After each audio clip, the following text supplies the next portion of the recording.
so let's get into it. I ask first for the grace of God to be upon me, that the words of my mouth and the meditations of my heart might be acceptable in God's sight, and might spur off questions by all who hear it. I pray this in the name of the Father, the Son, and the Holy Ghost. And so, as I have said to you repeatedly today, we are entering a whole new series, so let me give you some building blocks to build on. The next 6 weeks, we are going to cover this book of Esther. Today, we are starting with the character of Vashti. Because Esther is a really unique book in the Bible. There are, in fact, only 2 books in the Bible that are named for women. Does anyone know what the other one is? Ruth. Good job. And this book of Esther, in fact, never actually uses the word God in the entire book. Now, that doesn't mean that God isn't present, but it means the word God is never used. And there are distinctly different versions of this book recorded. And the differences are not just because of translation, as we have talked about, but are significantly different with the addition or subtraction, depending how you look at it, of whole swaths of information. The version recorded in our Protestant version of the Bible are based on the earliest known Hebrew texts. When Jerome was translating the Bible from Greek to Latin in 383 through 404 Common Era, he took time to prove the text back to Hebrew, so making sure that everything in Hebrew is what was in Greek, which is what he's translating into Latin. And he could not find original Hebrew texts for whole sections of this book. And so he opted to edit them out, placing them at the end of the book.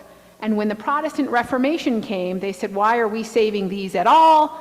And chopped off these unproofed parts of the text and moved them into what's referred to as the Apocrypha. In other words, they're important books, but they're not canonized. You won't find them in a regularly bound Bible. And it is there, for example, that you'll find the book of Tobit, which is also a book that's in the Catholic Bible, but not in our version of the Bible. It is postulated, but unproven, that these segments were added by editors who wished to make the book more palatable and in line with so-called Christian thought.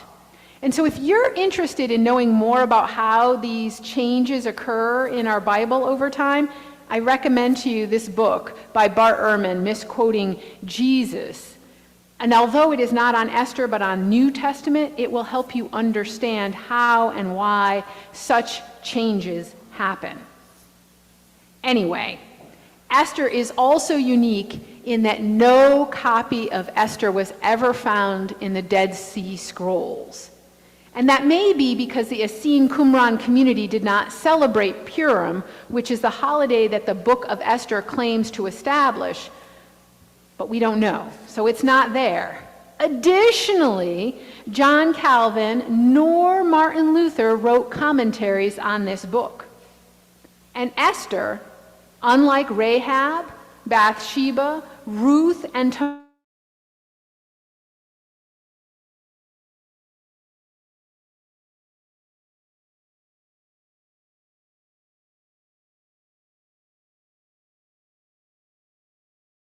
else in the Bible is complicated and in fact frightening realities masked with humor. Theologian Carol Betchel says that when reading the book of Esther, we will laugh until we cry, and we will laugh so that we don't cry. While the book of Esther is not a historically accurate tale, according to our best research, it is set in a real time and place. It's what we might call historical fiction, kind of like a Gone with the Wind tale. In truth, the Jewish people were living in exile under Persian rule. However, Persia was actually known to be extremely tolerant of other faiths. Additionally, there was no call for a new queen, and certainly no Jewish queen at all was married to a Persian king. And there were no planned or executed mass holocausts of the Jewish people while they were in exile in Persia, which you will hear about in this text. That being said, the story does lay bare many of the challenges of both minority groups and of those living outside their homeland or under the graces of another more powerful group. Through its farcical, almost burlesque style, the book of Esther asks all of us some really important questions, which we are going to explore over the next 6 weeks. Today, as you heard, we're going to start in just chapter 1 with a character that many of you may never have heard of. And so I'm going to ask you by a show of hands, how many of you, prior to Deb reading, had ever heard of Vashti? There are just a couple. And I have to tell you, it is a real shame that Vashti is not better known or more highlighted. But I think there's reasons for this that I'm going to explain. Suffragette Elizabeth Cady Stanton said of Vashti that she models how resistant to tyrants is obedience to God. And a person with the initials CEB wrote in a woman's paper in 1890 that Vashti is a noble champion of the right over one's own person. Now, sadly, there is much absent in chapter 1 because honestly, we don't know the reason Vashti refused her husband's request. She could have had a stomach ache. She could have been tired. She was having her own banquet, so she could have been busy. But I suspect it was something much, much more and much, much deeper that we don't have the full background for, but is highlighted in our text today. So I'm going to ask you, you saw me grab this microphone, what did you notice about our opening scene that might give us some hints to Vashti's response? What did you hear Deb say? What is the atmosphere we're in? Say it again. Partying, drinking, drunk. Partying and drinking and drunk. Did you notice anything else in the opening reading? Melissa, let me get over to you. Went on for 6 months and a week. Exactly. That's something that we tend to gloss over. But yes, Melissa did the math. 180 days is 6 months. And then there's a second one for 7 days. So we're into 187 days of drinking and partying and excess. I don't know. We are in the midst of extraordinary extremes and flowing wine and lavish luxury. Everything is beyond propriety and scale. I think you can start to think, especially if you're a woman, whether or not you would have answered this request. As you can imagine, this is probably not a safe place for a woman to appear, right? Not that any woman can cause anything to happen, but there are safer spaces than not, and this is not what I would call a safe place. The only women present at this time would have been the dancing girls. And those women, unfortunately, were forced by circumstance and literal force to dance and perhaps more for these drunken men. And our text specifically notes that women, meaning the women of power and prestige, because the dancing girls are women, but let's not go there, were gathered at their own banquet. And already we are starting to see the dysfunction of a society and the cruelty and injustice that is portioned out on those with power. We are seeing the challenges, right, of not having full personal control. Take note, take heed. Injustice on the least of these also tends to be and lead to injustice on all of these. So why should we speak up when it's not happening to us? Because eventually it will happen to us. While this story may not be true with a capital T, surely there is truth to be found within it even today.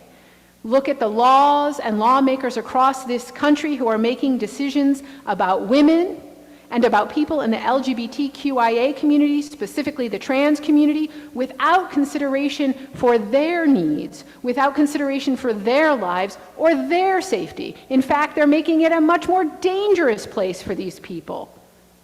Now, I ask you to look more closely. So you have your Bibles. Now, this is a challenge. You got to find Esther, which is in the Hebrew Testament. And we're in chapter 1.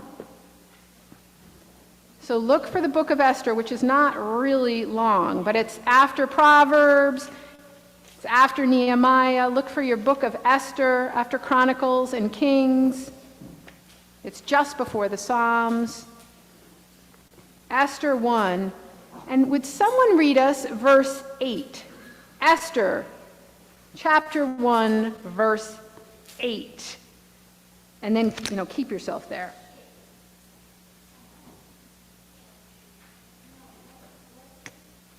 And this goes to what Deb was saying. Esther, chapter 1, verse 8. You got it, Ron?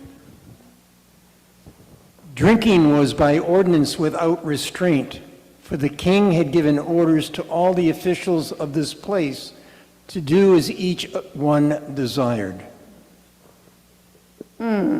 So like I said, keep your hand there because we will come back to it. But I want you to picture this. As Melissa pointed out, these men have been drinking for 187 days. They are surrounded by excess in every way possible. There are no limits, no restrictions, as Ron said. They have the right to everything they want, any way they want it. And one commentator reminds us that all that they've gotten, everything that they're surrounded by, was taken without regard from others. That is, it was taken by conquest. Now, there is a reason that pride, greed, lust, and gluttony are on the list of the 7 deadly sins. There is a reason that the wisdom book Proverbs says to us, if you have found honey, eat only enough for you, lest you have your fill and vomit it. There is a reason that John the Baptist advised people that if they have 2 cloaks, give one away. And a reason that Jesus said, just as you did not do it to the least of these, you did not do it to me.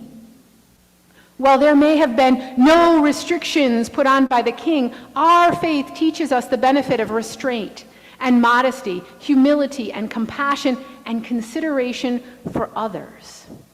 As I have said many times before, the opposite of everything is not nothing, it's enough.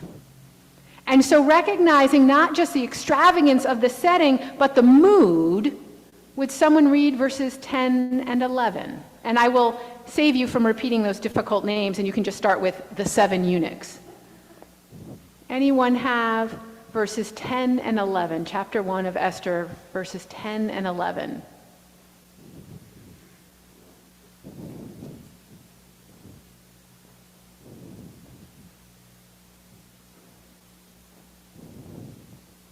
Anyone? All right. Thank you, Melissa. I know it's hard. I know I'm pushing you into new territory, but I appreciate you guys stretching here. That's okay. Read it alone. On the 7th day of the feast, when King Xerxes was in high spirit because of the wine, he told the 7 eunuchs who attended him to bring Queen Vashti to him with the royal crown on her head. He wanted the nobles and all the other men to gaze on her beauty, for she was a very beautiful woman. So now we have drunk men, a queen that's summoned, and intense beauty all together. Now this request can be read in 2 ways. One, very innocently, some may even say naively, in that it's just a simple request. Queen Vashti, come and show everyone who you are and just make an appearance at this party. Or it can be read much more lewdly and harmfully. That is, it is recorded in Midrash, which is Jewish commentary, that Vashti is in fact, as you heard Melissa read, summoned only in her crown. Either way, it seems that Vashti has no control over herself. She, even as queen of the empire, is at the beck and call of her husband. She is not in a relationship of mutuality where consent is considered. She cannot refuse and say, yeah, not right now, or maybe later. Or, God forbid, fine, but here is what I need to feel safe. She, like all the provinces, like the palace itself, like the riches that surround her, is just property, just another valuable asset to be shown off. And however, this is where things get interesting, because she says what?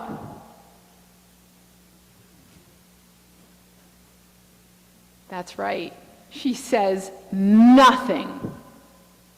She has no voice in this chapter at all, but the heads are all correct, because she shows us through her actions that she says no. And she doesn't come. She refuses to answer his call. Now we have to know that she has some idea of the consequences of this action. She has to know that such a denial and assertion of her own control is going to bring a response. She has to know that such a response is going to feel like a challenge to the king, who is used to getting everything he wants. She's got to realize that he has already announced her arrival to the guests, and when she refuses, he is going to feel a shame that is so deep that he will erupt in irrational rage. She has got to know that her decision will not go unpunished, and her very life will be on the line because of her decision. Now, many authors and movie directors have portrayed Vashti simply as a self-absorbed, petulant child who doesn't want to be controlled, or is so spoiled that she believes the king will do nothing. But I think there's more to this. And I want to ask you, why do you think she refused? What would you have done? How would you have handled this situation? Yes, I turned the microphone on as you all look dumbstruck at me. What do you think?